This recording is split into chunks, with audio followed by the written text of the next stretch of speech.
Hello, I'm Kimberlie Acosta. Welcome to the Native News Update. It's Friday, August 26th, and many of the stories you hear here can be found at our website, IndianCountryNews.com. And here's the news for the day from the Associated Press and other Native news sources. During a hearing on August 24th at the Ringwood Library, New Jersey state officials announced that the Ford Motor Company's plan to gang a section of Ringwood State Park in New Jersey, where it dumped toxic waste in the 1960s and 1970s, which contaminated the area, is off the table.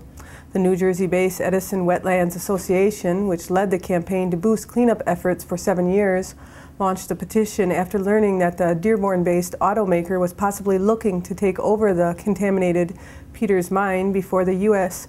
Environmental Protection Agency finalized plans to remove the waste. Members of the Yakama Tribe, who've been impacted by the waste, delivered nearly 70,000 signatures to EPA and Ford officials. Robert Spiegel, executive director of the Edison Wetlands Association, said in a statement that the decision by the state of New Jersey to postpone indefinitely any transfer of land in Ringwood State Park to Ford Motor Company is testament to the nearly 70,000 Americans who took a stand on behalf of the long-suffering Native Americans in Upper Ringwood. Santa Cruz city officials are working with a builder to determine whether an east side housing project can be altered to preserve a knoll where Native American remains were discovered earlier this month.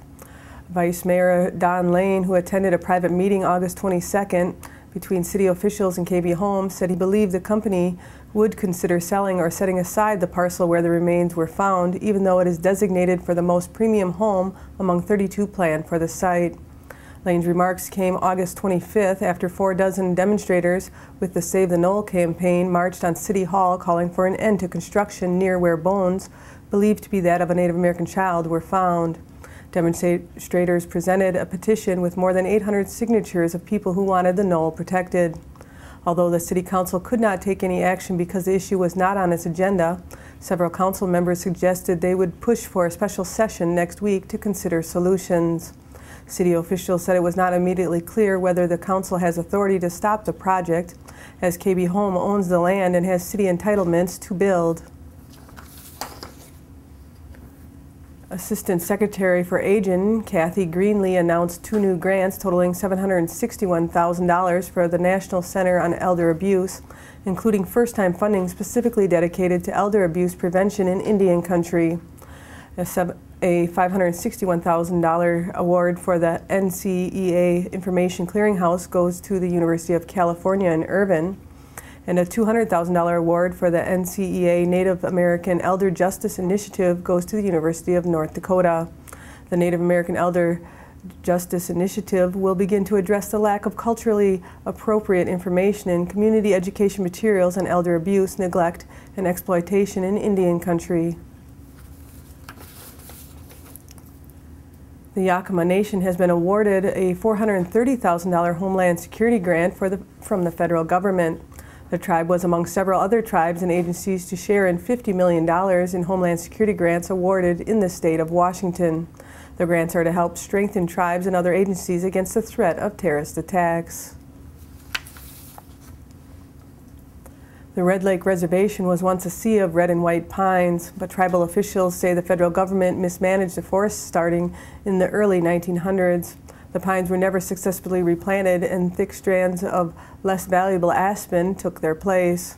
Now the Red Lake Nation is preparing to reforest 50,000 acres of its land in northwestern Minnesota. The Ojibwe Band won a $53 million settlement from the federal government in 2001.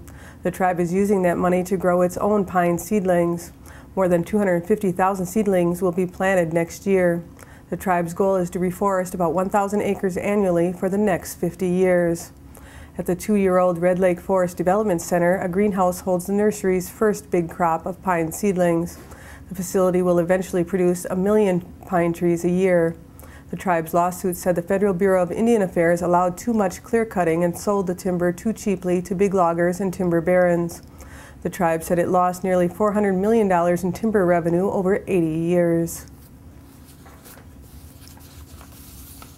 The Yurok Tribe in Northern California expects to break ground soon on a new visitor center in Klamath after securing a $1.08 million grant from the U.S. Department of Transportation.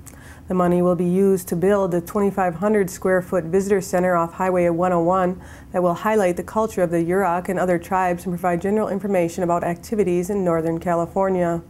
Yurok Transportation Manager Joseph James said construction is expected to be completed by the end of next summer. The total cost of the project is $1.2 million, with the Yurok making up the difference. And that's the latest roundup of news from Indian Country on this edition of the Native News Update. I'd like to thank you for joining me and have a grand day.